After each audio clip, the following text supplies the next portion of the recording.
এখন পর্যন্ত সবাই আমরা সমর্থন দিচ্ছি, বিরোধিতা করি না, তিনি প্রকারান্তরে তাদের পক্ষ নিচ্ছেন। আমি আবার বলি, রাজনৈতিক দল করবার অধিকার প্রত্যেকের আছে। একটা রিক্সা চালক করতে পারে, একটা মানুষ যার গত আন্দোলনে কোনো ভূমিকা ছিল না, উনিও যদি রাজনৈতিক দল করতে চান, আমাদের দেশের কোনো আইন, কোনো নীতি, কোনো নীতিবোধ তাকে রাজনীতি করতে নিষেধ করতে পারে না। কিন্তু তিনি যদি ক্ষমতায় থাকেন, ক্ষমতায় থেকে রাজনীতির চর্চা করেন, তাহলে সেটা ভালো কথা নয়। একজন উপদেষ্টা কি বলতে পারেন নাগরিক ঐক্যের মাহমুদুর রহমান মান্নার এই কথা খুবই রাজনৈতিক উদ্দেশ্য প্রণোদিত? আমি পাল্টা চ্যালেঞ্জ করব, আপনি সেটা প্রমাণ করেন। একজন উপদেষ্টা কি বলতে পারেন মির্জা ফখরুল যে বক্তব্য দিয়েছেন সেই বক্তব্য 111-কে ইনভাইট করে? তাকে তার প্রমাণ দিতে হবে, ব্যাখ্যা দিতে হবে। তার চাইতে বড় কথা, আপনি এই রাজনীতির মধ্যে যাবেন কেন? আপনি তো উপদেষ্টা। আমি বলতে পারি আমি সরকারে নাই, আমি ক্ষমতায় নাই, আমার কোনো দায়িত্ব নেই, আমি রাজনীতির যে কোনো রকম ব্যাখ্যা দেওয়ার অধিকার রাখি। সাংবাদিক বলতে পারে, সাধারণ মানুষ বলতে পারে, কিন্তু ক্ষমতায় যিনি আছেন তিনি একটা বিতর্ক তৈরি করবেন, বিতর্ক উস্কে দেবেন, সেইটা পারেন না। আমরা সবাই জানি তারা দল করবে, ঘোষণা দিয়েছে, ভালো কথা, অভিনন্দন জানাবো। কিন্তু আবার বলি, ক্ষমতাকে ব্যবহার করে দল বানালে মানুষ ওই দলের পক্ষে যাবে না। যদি কারো মনে হয় আজকে আমি যে অবদান রেখেছি, এই অবদানের কারণে সারা জীবন জাতি আমাকে কৃতজ্ঞতার সাথে স্মরণ করতে হবে, তাহলে তিনি ভুল করছেন। সারা জীবন দেখতে হবে আপনার অবদানের জন্য নিশ্চয়ই জাতি আপনাকে সম্মান করবে, কিন্তু বাকি জীবন আপনি কি করেন সেটা দেখবার ব্যাপার। আর যদি রাজনীতি করেন, তাহলে সেই রাজনীতি আমি কি গ্রহণ করছি না কি করছি না, অন্য পছন্দ করছে কি করছে না, সেটা দেখবার সময় আছে। কেউ একজন অনেক বড় আন্দোলন করেছেন, কেউ একজন মুক্তিযুদ্ধে অনেক বড় ভূমিকা পালন করেছেন, সেই জন্যই তাকে 10 বিঘা সম্পত্তি লিখে দিতে হবে সরকারের, এইরকম কি কোনো কথা আছে? কেউ একজন জাতির কোনো কারণে বড় অবদান রেখেছেন, অতএব তিনি দাবি করতে পারেন আগামী দিনেও তিনি যা চাইবেন তা দিতে হবে। ডক্টর ইউনূস যখন বলেন ওরা এত কষ্ট করে জীবন দিয়ে, রক্ত দিয়ে এই দেশ থেকে স্বৈরাচার উৎখাত করেছে, আগামী দিন তারা তো এই গঠনমূলক কাজে, দেশকে এগিয়ে দেওয়ার কাজে একটা অংশ বা ভাগ চাইতেই পারেন না। তার চাইতে বড় কথা, ডক্টর ইউনূস এই কথা বলতে চান পারেন না যে আমি ওরা যে রাজনৈতিক দল করতে চাই তাদের জন্য সুযোগ তৈরি করে দিতে চাই। প্রধান উপদেষ্টার কোন রাজনৈতিক দলের জন্য বিশেষ সুযোগ তৈরি করবার ক্ষমতা নাই।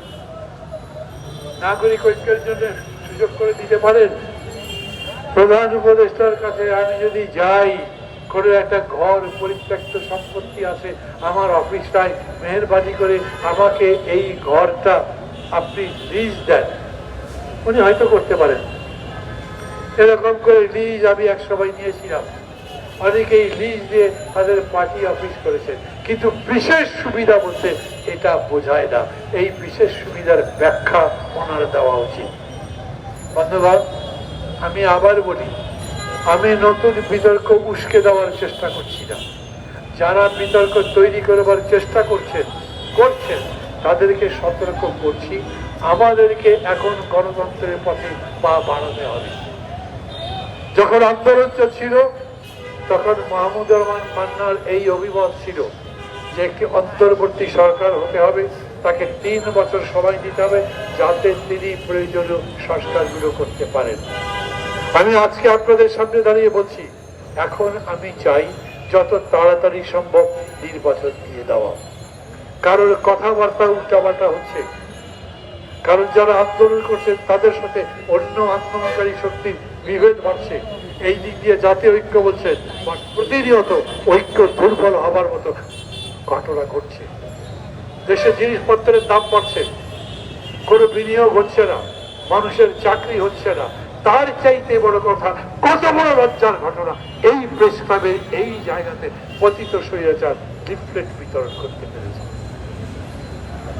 আমি আজকের পেপারে দেখলাম, গতকাল টিভিতে বলছে সরকারের কর্মকর্তা, তাদের প্রেস উইং, তারা বলেছেন এর ফলে যদি কেউ এটা করে, লিফলেট বিতরণ করার মতো ঘটনা, তাহলে তাদেরকে গ্রেফতার করা হবে।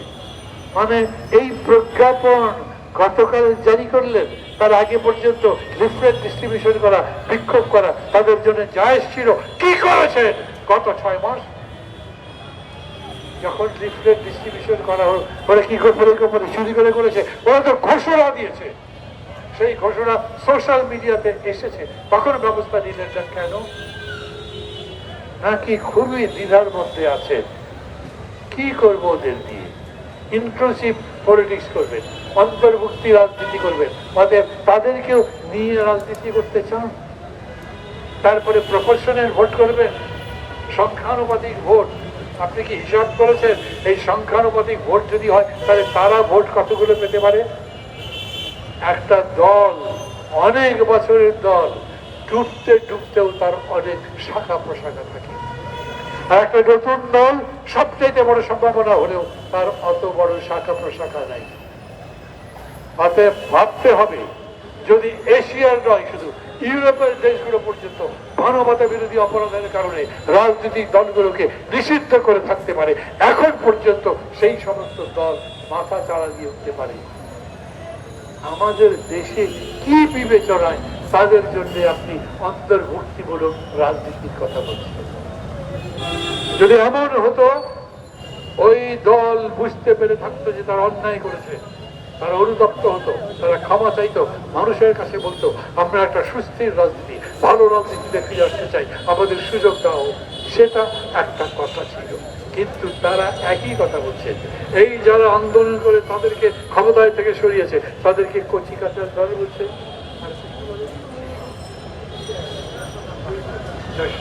শিশু কিশোর বাহিনী বলছে, এই রকম করে যারা সামগ্রিক আন্দোলনকে এই রকম করে অপমান করবার চেষ্টা করছে তাদের প্রতি দুর্বলতা দেখাচ্ছে।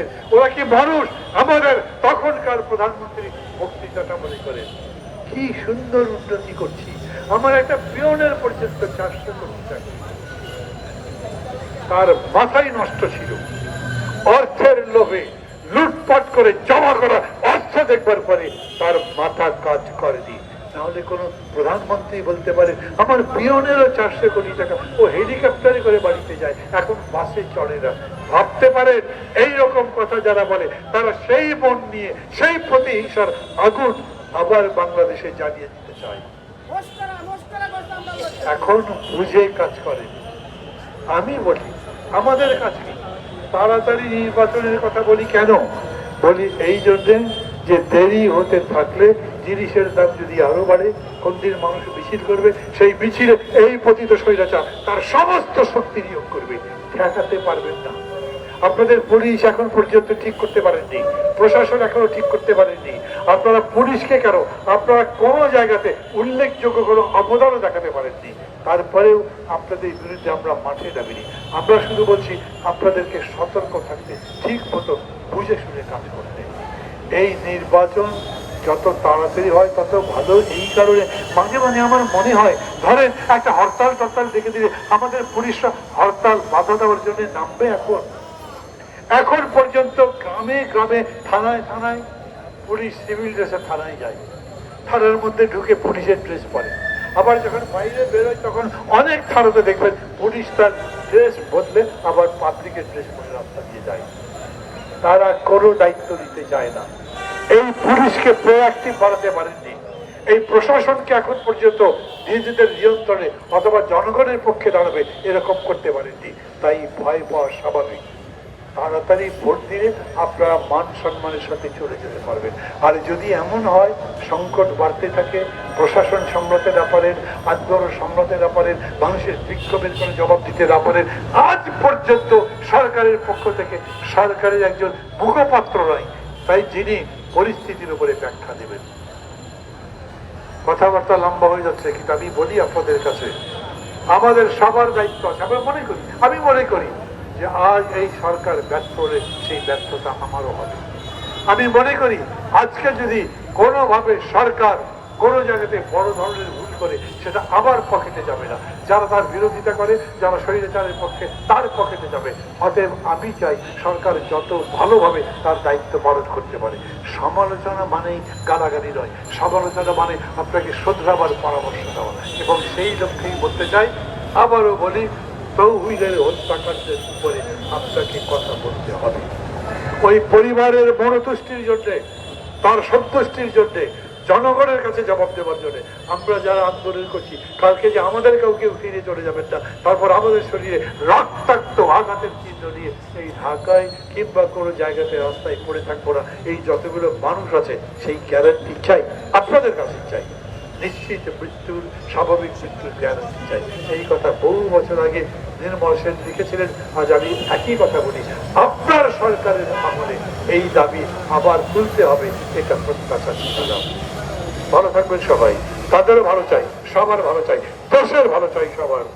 আমি শেষ কথা বলবো, প্রত্যেকটা দল তাদের প্রস্তাব দিয়েছে সংস্কারের উপরে। 15টা কমিশন বানিয়েছেন, তার মধ্যে 6টা কমিশনের রিপোর্ট দিয়েছে। আপনি বলেছেন আমি কোনো সংস্কার চাপিয়ে দেবো না, যেটা সবাই মিলে বলবে যাতে ঐক্যমত্য হবে তার ভিত্তিতে আমি সংস্কার করব। তো যতগুলো প্রস্তাব দিয়েছে সেই প্রস্তাবের মধ্যে থেকে সবাই কমন কথা বলেছেন, এইরকম প্রস্তাব পাওয়া যাবে না। 3000 প্রস্তাব দিয়েছে, তার মধ্যে খুব কম করে বলি 30টা প্রস্তাব কমন পাওয়া যাবে না। আপনি যে আবার আলোচনা শুরু করতে চাচ্ছেন, কবে শুরু করবেন সেটা জানি না। দীর্ঘসূত্রিতা যেন করা না হয়। আপনার কাছে পথ আছে যাতে আপনি সুচারুরূপে বিজ্ঞান ভিত্তিতে সবার মন জয় করে এই সংস্কারের কাজে যেতে পারেন। সেই পথে থাকুন, সাফল্য কামনা করছি। খোদা হাফেজ।